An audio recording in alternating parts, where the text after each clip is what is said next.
wasiat Nabi Muhammad SAW itu untuk Imam Ali bin Abi Thalib. Di isinya itu hadis Nabi ya, kepada Sayyidina Ali bin Abi Thalib karramallahu wajhah. Kita baca satu hadis di sini. Bismillahirrahmanirrahim. Qala al-musannif rahimahullahu ta'ala wa nafa'ana bihi wa ulumihi fid dharain amin. Faslun ay hada faslun fi ta'rifi ahwalin nasi 'indallahi ta'ala. Bermula sebuah pasal yang menerangkan tentang keadaan manusia ya di sisi Allah Subhanahu wa taala. Wa qala nabiyuna Muhammad sallallahu alaihi wasallam, dan telah bersabda nabi kita yaitu Nabi Muhammad sallallahu alaihi wasallam, li Ali ibni Abi Thalib karramallahu wajhah, untuk Sayyidina Ali bin Abi Thalib karramallahu wajhah. Apa kata Nabi? Khairun nasi 'indallah anfa'uhum linnas. Khairun nas, sebaik-baiknya manusia, indallah, di sisi Allah, anfa'uhum linnas, adalah orang yang paling bermanfaat bagi manusia. Ini sebaik-baiknya manusia di sisi Allah adalah yang paling bermanfaat. Jadi kehadirannya itu mendatangkan manfaat, dan ketidakhadirannya bahkan kematiannya tidak menghentikan dia dari memberi manfaat. Ada orang yang hadirnya memberi manfaat, begitu nggak hadir nggak ada manfaat karena nggak hadir. Ada yang begitu. Ada yang hadirnya memberikan manfaat, tidak hadir pun tetap memberi manfaat. Ada lagi yang hadirnya nggak ada manfaat. Ya kan? Begitu dia nggak ada, banyak manfaat. Nah, ini bahaya namanya. Begitu dia nggak ada, semua orang alhamdulillah. Nah, kalau para ulama kita hadir bermanfaat, begitu beliau gaib atau wafat masih memberikan manfaat. Nah, inilah sebagai orang ya, yang banyak memberikan manfaat, baik ketika dia hadir atau ketika dia gaib. Wa syarruhum 'indallahi ta'ala, adapun sejelek-jeleknya manusia di sisi Allah siapa? Man tala umruhu, orang yang panjang umurnya. Belum beres nih habis ya. Wa sa'a amaluhu, dan jelek amalnya. Ini orang yang paling jelek di sisi Allah. Orang yang umurnya panjang tapi amalnya jelek. Jadi kalau minta umur panjang ditambah dalam ketaatan gitu. Jangan minta umur panjang aja, tapi minta umur panjang dalam ketaatan kepada Allah. Wa khairuhum man tala umruhu wa hasuna amaluhu, dan sebaik-baiknya manusia juga adalah orang yang panjang umurnya lagi bagus amalnya. Jadi minta umur panjang boleh? Boleh ya kan? Tapi ditambah lagi, minta umur panjang untuk taat min ghairil haram, tanpa maaf tanpa pikun. Nah, begitu kan.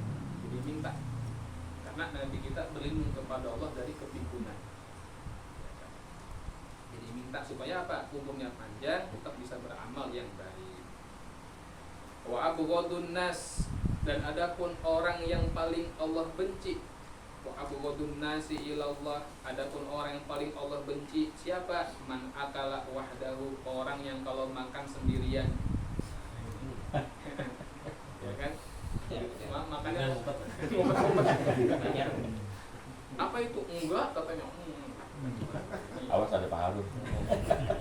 Ini kalau di pondok begitu nggak lama langsung habis tuh mie-nya gitu kan. Digerebek gitu kan. Jadi ini orang yang paling Allah benci, yang makan sendirian. Maksudnya di sini bukan dia makan sendirian toh, tetapi dia nggak peduli sama orang lain. Kalau dia lagi makan di warteg sendirian nggak masalah, asal apa? Dia peduli kepada orang lain. Kalau tetangganya ada yang kelaparan, dia peduli gitu kan. Tapi kalau dia kenyang sendiri, nggak peduli tetangganya kanan dan kiri, itu dicela oleh Allah. Bahkan nanti Allah akan gugat dia. Dalam tanda kutip, kenapa kamu nggak kasih saya makan ketika saya lapar? Begitu ya, itu hadis qudsi. Ketika si hamba itu ngeles, ya Allah, kau Tuhan, kau nggak pernah lapar, nggak mungkin lapar. Kata Allah, hambaku itu lapar. Kenapa kamu nggak kasih? Makanya salah satu tabu para pemimpin adalah kalau mereka tidur malam dalam perut kenyang, sedangkan rakyat ada yang lapar. Ini Ini orang yang paling Allah benci, orang yang makan sendirian, nggak peduli sama orang. Berarti orang yang paling Allah senengin kalau makannya nggak sendirian, kan begitu. Apalagi wamana'a rifadahu, orang yang paling Allah benci selanjutnya adalah orang yang mana'a rifadahu, menahan rizkinya. Jadi rizkinya itu hanya bermanfaat untuk dia, nggak mengalir buat orang lain. Tapi ini orang bakhil, ya, ini orang pelit, nggak mau sedekah. Wa daraba 'abdahu, waduh, ya, dan memukul pembantunya. Udah makan sendiri, pelit, mukulin pembantu. Jadi dah ini. Jadi penghuni neraka. Lalu siapa lagi yang dibenci oleh Allah? Wa akramal ghaniyya, dan orang yang memuliakan orang kaya. Maksudnya adalah hanya karena dia kaya. Kalau ada orang kaya tapi dia dermawan, kita muliakan karena dia dermawan. Orang kaya tapi soleh karena dia soleh. Jadi jangan sekali-kali kita seneng sama orang kaya cuma karena dia kaya aja. Cuma karena dia kaya, itu nggak boleh. Bahkan sebut dalam hadis lain, itu bisa menghilangkan 2/3 dari keimanan kita. 2/3 iman kita bisa hilang kalau ada orang kaya kita senengin cuma karena dia kaya. Jadi karena dia soleh. Jadi kita senang sama orang kaya, senang sama orang dapat rezeki yang melimpah dari Allah, yang soleh. Wa ahanal fakir, sementara dia merendahkan orang fakir. Ini orang yang paling Allah benci, ya, yang makannya sendiri, nggak peduli sama orang, bersikap pelit dengan hartanya, memukuli pembantunya, memuliakan orang kaya dengan hartanya, dan merendahkan orang fakir. Ada nggak yang lebih jelek dari itu? Oh, ternyata ada. Wa asyarru minhu man 'asha fil haram wa mata fil haram. Dan yang lebih jelek daripada orang tadi, kata Nabi kita, adalah orang yang hidupnya dengan yang haram dan matinya juga dengan yang haram. Na'udzubillah. Apakah sudah yang paling buruk? Enggak juga. Kata Nabi masih ada lagi nih. Wa asyarru minhu, yang lebih jelek lagi siapa? Man qala umruhu, orang yang panjang umurnya.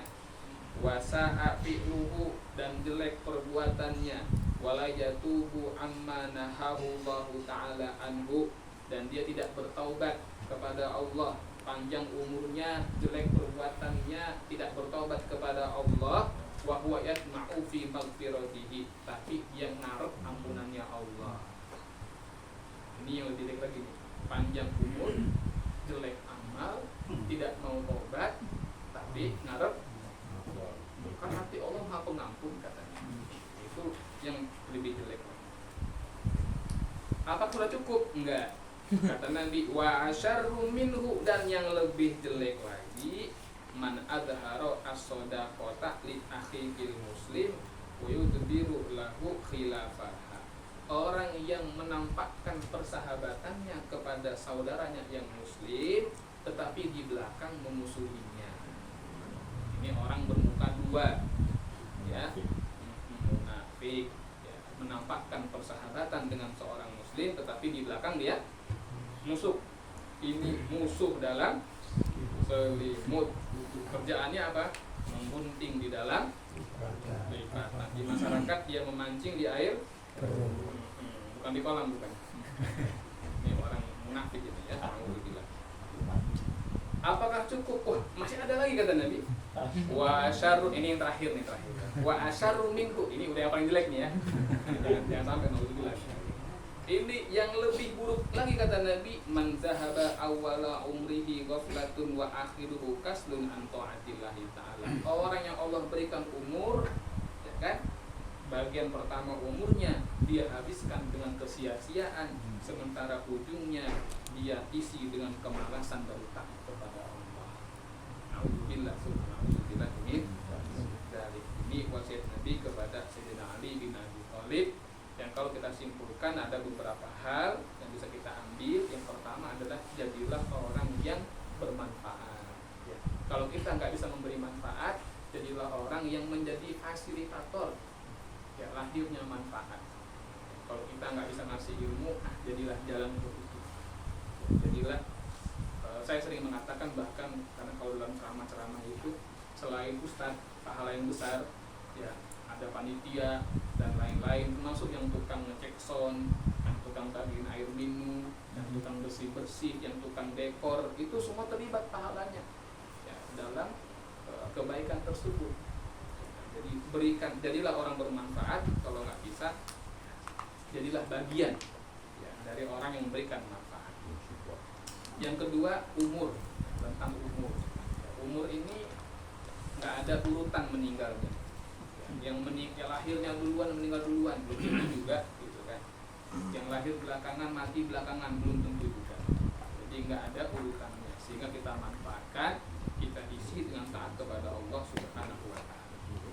Yang ketiga, hormati orang saudara kita yang muslim karena iman, karena imannya kepada Allah, mau kaya ataupun miskin, karena imannya kepada Allah. Jadi ini berlaku dalam muamalah juga. Kita ada majelis, ada apa gitu kan, yang karena dia kaya tapi orang fasik taruh di depan, nggak usah. Sementara imamnya karena orang miskin taruh di belakang, jangan. Jadi tetap ya kan, ada tempat-tempat, tempatkan orang yang terhormat secara agama itu di depan. Kemudian berhati-hatilah dengan yang haram. Ya, setiap daging yang tumbuh dari yang haram itu tempatnya kata Nabi di neraka. Nauzubillah min zalik. Yang terakhir, berhati-hatilah dengan tipuan syaitan yang suka mendatangkan apa, menunda-nunda ya dalam berbuat kebajikan. Nanti saja. Khawatir apa? Nggak ada waktu lagi.